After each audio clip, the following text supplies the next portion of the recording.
Selamat pagi, Shalom. Dalam 1 Yohanes 4 ayat 10 didefinisikan tentang kasih itu apa. Dikatakan begini, inilah kasih itu. Jadi kita mulai berpikir, kasih itu apa? Dikatakan inilah kasih itu. Bukan kita yang telah mengasihi Allah, tetapi Allah yang telah mengasihi kita dan yang telah mengutus anaknya sebagai pendamaian bagi dosa-dosa kita. Jelas kita lihat di situ bahwa kasih itu diredefinisikan. Dulu kita menganggap kasih itu adalah kasihlah Tuhan Allahmu dengan segenap hatimu, dengan segenap kekuatanmu. Kita yang mengasihi Allah.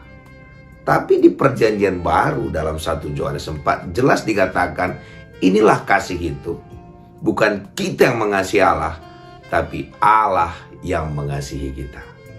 Sehingga perubahan ini membuat seakan-akan kita harus terus mencari Allah, mencari Allah, mencari Allah. Kita lupa Allah yang mencari kita. Kalau kita yang mencari Allah, berarti Allah yang tersesat. Allah itu yang mencari kita karena kita yang tersesat. Sebenarnya waktu Adam jatuh ke dalam dosa, Adam itu sembunyi. Allah yang mencari Adam. Dan dalam buku Yohanes juga dikatakan karena begitu besar kasih Allah akan dunia ini, dia mengaruniakan anaknya yang tunggal. Inisiatif kasih itu bukan dari kita. Inisiatif kasih itu berasal dari Allah. Terus kenapa kita disuruh mengasihi Allah? Kalau di perjanjian lama itu pekerjaan kita, di perjanjian baru itu buah hasil. Waktu kita puas dengan kasih Allah, maka dengan sendirinya kita jatuh cinta kepada Dia.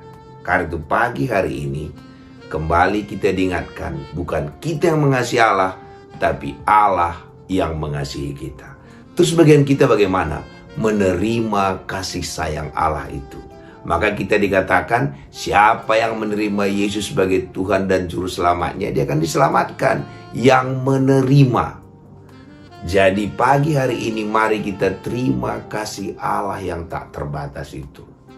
Terimalah semua yang Allah berikan bagi kita. Maka dikatakan dalam buku Roma, siapa yang menerima kasih karunia dan kelimpahan kebenaran akan hidup dan berkuasa.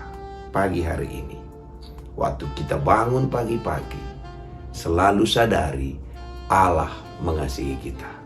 Kita tidak capek untuk mencari Allah di mana. Jadi waktu kita bangun mulai katakan, terima kasih Tuhan, Engkau mengasihi aku. Waktu aku tidur, Engkau memeriksa aku. Waktu aku tidur, Engkau menjagain aku. Dan waktu aku bangun hari ini, Engkau sudah menyiapkan semua kebutuhanku. Jadi kalau setiap hari kita puas dan bersedia untuk dikasihi Tuhan, kita nggak capek.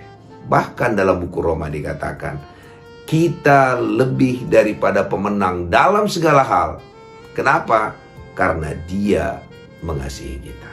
Saat kita tahu dan percaya bahwa Allah mengasihi kita, saat itulah kita lebih daripada pemenang dalam segala hal.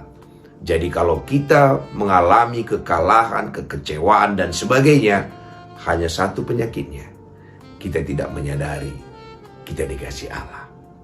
Sehingga dikatakan dalam buku 1 Yohanes juga, kasih yang sempurna melenyapkan ketakutan. Semua ketakutan kita hanya satu obatnya, waktu kita menyadari kita sangat dikasihi Tuhan. Kenapa kita ragu kita dikasihi Tuhan? Waktu kita masih berdosa, Dia sudah mati bagi kita. Waktu kita belum mengenal Dia, Dia sudah memilih kita. Karena itu, pagi hari ini, terimalah bahwa engkau sangat dikasihi Tuhan. Nikmati kasih sayang Tuhan itu. Terpujilah nama